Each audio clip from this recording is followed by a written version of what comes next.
Nous entamerons cette actu auto vidéo de la semaine par cette première à mettre à l'actif du géant finlandais Neste Oil qui vient d'entamer les essais de son diesel Neste Green 100, un carburant produit à 100% à partir de matières premières renouvelables et dépourvu de produits pétroliers fossiles. Cet essai grandeur nature prévu de mi-mai à la moitié de l'été se fait aussi bien via des privés qu'avec des employés de Neste Oil et des pilotes d'essais indépendants. Tout ce beau monde pourra ravitailler dans les stations Neste sélectionnées dans le Grand Helsinki. Il s'agit donc là de la première expérience au monde qui testera un diesel renouvelable à travers une gamme de voitures différentes. Du côté des nouveautés, épinglons cette semaine l'arrivée de la nouvelle Renault Mégane coupé cabriolet. Attendue chez les concessionnaires belges les week-ends des 4 et 5 juin, la nouvelle découvrable de la marque aux losanges sera accompagnée de nouvelles variantes GT. Des modèles présentés en mars à Genève et désormais proposés pour toutes les carrosseries de la famille, berline, coupé, break grand tour et coupé cabriolet. Côté mécanique, vous pourrez opter pour des 2 litres à essence, TCE 180 chevaux ou diesel, DCI 160 chevaux. A noter un tarage de suspension différent, inspiré de celui de la Mégane RS. Chez Hyundai, on a profité du salon de Busan en Corée du Sud pour dévoiler en première mondiale la nouvelle compacte. Désignée Elantra chez nous, le best-seller mondial du constructeur coréen s'affiche ici sous le nom Avante.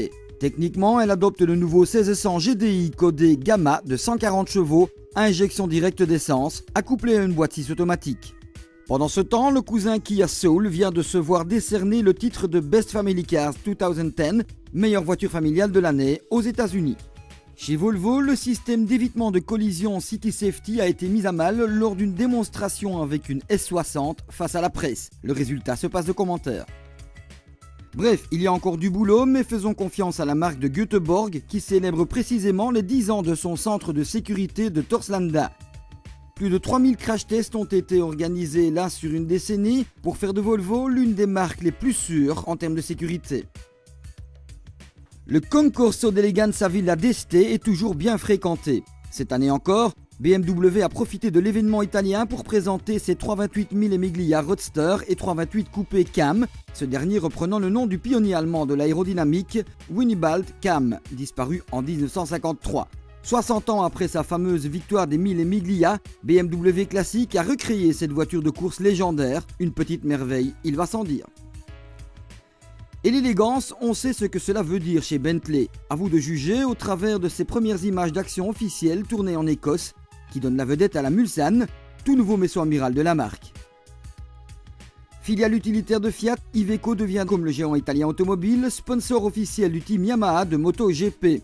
Les camions mis à disposition ont été spécialement décorés aux couleurs du 9 fois champion du monde Valentino Rossi et de son équipier Jorge Lorenzo. Lors de la cérémonie organisée sur le circuit de Monza, les clés des 4 tracteurs Stralis et d'un Ecodeli ont été remises à Lynn Jarvis, directeur du Yamaha Motor Racing. Et en parlant de sport, signalons que fin avril, le Trofeo Maserati Gran Turismo MC a élu domicile à Vallelunga, en Italie, afin de procéder aux derniers essais d'avant-saison.